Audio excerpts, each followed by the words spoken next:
know one of the prizes for the Kickstarter is a speakeasy. What can you tell us about that?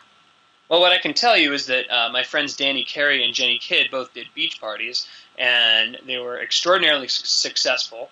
Oh, wow. And I wanted to do some kind of a party for all the backers that had pledged a certain amount, Hmm. which is the $100 level. And I was thinking, what would be really cool to do?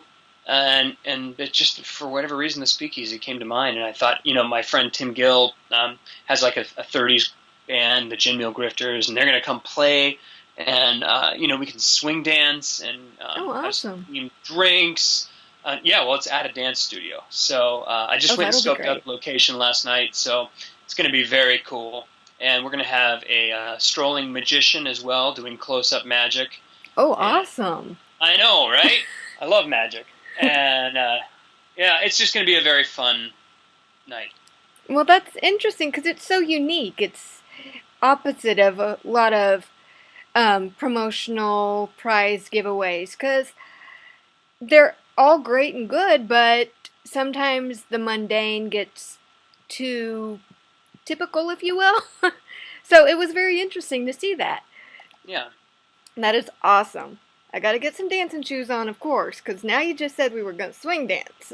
Yep. Let's see here. You mentioned in your introduction to the Kickstarter that the album will have 13 songs, Hmm. and it's based on your diverse experiences over the past decade. Hmm. Can we expect various styles of music? Oh, absolutely. What's happening is that the theme park in question I have been at for 13 years.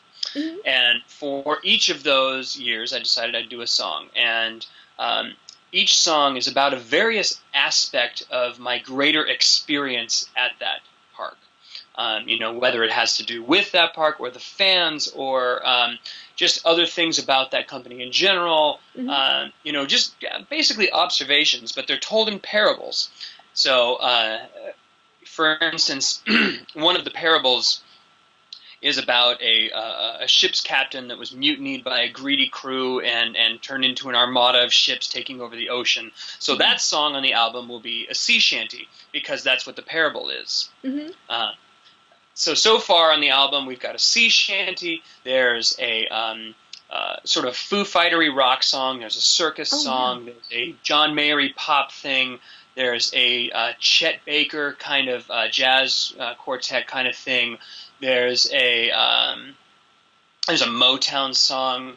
Oh, Uh, awesome. it, yeah, it's a It's. very diverse album. I'm breaking every rule I know how to in the industry.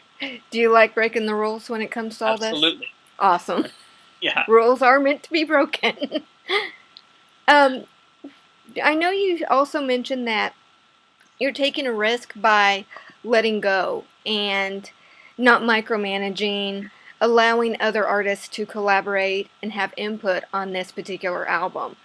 Hmm. What do you see in the letting go the reins and allowing others to collaborate with you? Do you Well, see anything? I've released a lot of music, Mhm. and a lot of it's already up on iTunes or whatever. And usually, my mo for that is that I will be in my home studio, where I'm sitting now, and I will throw up some microphones. I'll write a song by myself. I'll play all the instruments on the album. Mhm. I'll do everything myself. I'll mix it.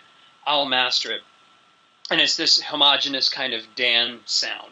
Mhm. And it's not that there's anything wrong with that, and I think that I'm capable of making very good music. But I also, I was just thinking, I watched Planes, Fire, and Rescue. Some of my friends work for Disney Toon, who made Planes, Fire, and Rescue, the film. Oh, And wow. I got invited to the wrap party and the showing of the film for the company. Mhm. Not really the premiere, but before that. And so I was watching that, sitting behind John Lasseter. That's why I have this on the wall because I stole it. Uh, and I'm watching the credit reel go by, and hundreds of names involved in this, hundreds upon thousands of names, and a Mhm. room full of people that are all stoked about this piece of art that they've created together. And I'm like, you know what? I really want that. I want that out of my album. I want a Mhm. lot of people involved that are all going to be really ecstatic and happy about it. And it's more of a community effort, and I think it'll also just make a stronger product. And Yeah. I want to make the very best product I can, and I think that's the best way to treat your fans is give them your best. That's true. That is always true.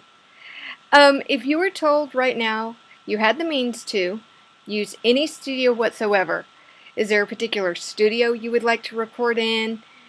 Well, yeah, Abbey Road, and I'm doing it.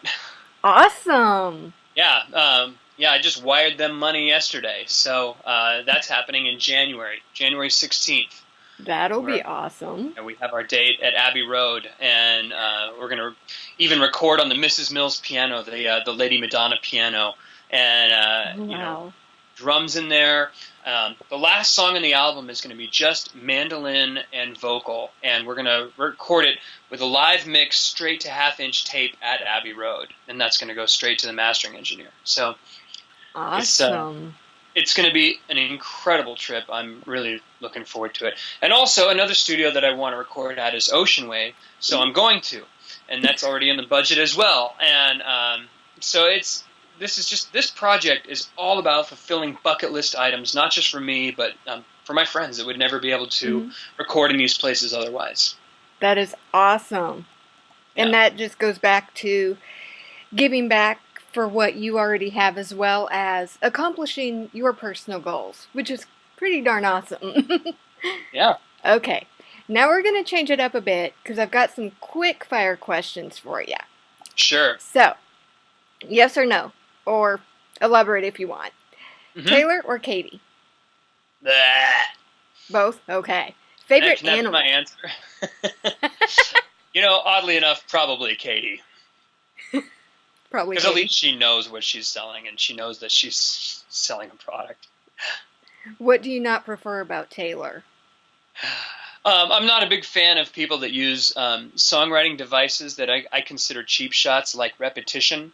And it's not that I'm opposed to repetition in songs. It happens. It's fine. It's a good device. But when it's your only device and you keep doing something over and over and over again just to sell a crappy melody to me so that I'll buy your record because I'll be singing it later because I don't have a choice because you sang it 50 times in a row. Yeah, of course it's stuck in my head.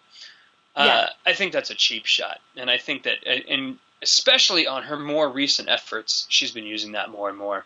Yeah, she needs Sorry. to stay single and stop dumping boyfriends and start writing other songs. I have very, very little interest in her private life. Yeah, and she needs to stop putting it on lyrics. Favorite animal? That's difficult. I would say Ninja Turtles. Ninja Turtles. They are real, I swear. Do you have a favorite Ninja Turtle? That's a really tough question. For me, they're all just different aspects of one big thing that I am. So, Okay. What about a favorite holiday? Halloween. Halloween. What makes it so special? What doesn't? Everything about Halloween is amazing. It's a little scary, a little fun. A lot of candy. That's true. Eat all the candy you want. It's kind of Thanksgiving, like Thanksgiving. You can eat what you want and not worry about it. Favorite holiday. Yeah. And if you think about the Native Americans, kind of the same holiday. Yeah, a little bit. Secret talent? Well, let's see. I guess we found out that I can cook, so that's not really a secret anymore. That's true. I've been doing martial arts for 27 years. I don't know if that's a secret, though. I do magic. You do But magic? I hardly ever do. Yeah. Well, magic and even martial arts could be a secret, but now that we've told everyone, It's not a nothing's secret. really a secret anymore. Yep. Okay. Let's see. Do you like singing in the shower or dancing in the rain? Water is bad for guitars. That's true. Yeah. So singing in the shower. Yeah, Like either minus way, the you're going to ruin instruments. your instrument. I mean, I don't know if you thought about that before you wrote that question, but, it's kind of insensitive to the guitar. I know. But I would have to go with dancing in the rain, given the two. Yeah, because at least you're dancing in the rain. No instruments are hurt in the making of this. You're good. Yeah. All right. How about, okay, tea or orange juice? Or coffee? I drink all the coffee, and I love tea, Hmm. and I love orange juice. Hmm. So I hate your question. It's too much to choose from, isn't it? I just cannot compute. This is true. With that said, for any new artists or artists coming up that maybe they don't know or maybe they're quite fresh, what would you recommend when developing their voice? Do I've I had. would recommend this. Mhm. You need to analyze your motives. You need to Mhm. know why you're doing what you're doing and what you want to get out of it. Mhm. If you're in music to create music that you're going to enjoy, then just learn to do it to the best of your ability. Yeah. If you're wanting to become an artist and do it for a living, get a business degree and learn your business chops and work on your music while you do that, because that's going to matter way more. Very cool. Yeah. Let's see. Okay, here's a great one. The best ride of your life. Mm-hmm. Be it life in general, road trip, memory, particular performance. What is the best ride of my life? Yes. That's an incredibly difficult question to ask, but I would have to say marriage and kids. Very cool. Do you have any kids? I got 2 of them, yeah. Two of And, them? Awesome. 2 of them, they're crazy. So that's been the best ride of my life. That is awesome. Well, thank you very much for doing this interview. Yeah, I had fun. I know, I did. You guys all remember to check out the Kickstarter for the best ride of your life. Backup Dance Project today, and tomorrow you might just have some brand new music. Awesome. Thank you, Thank you. Dan. Have a great day. You too. Bye.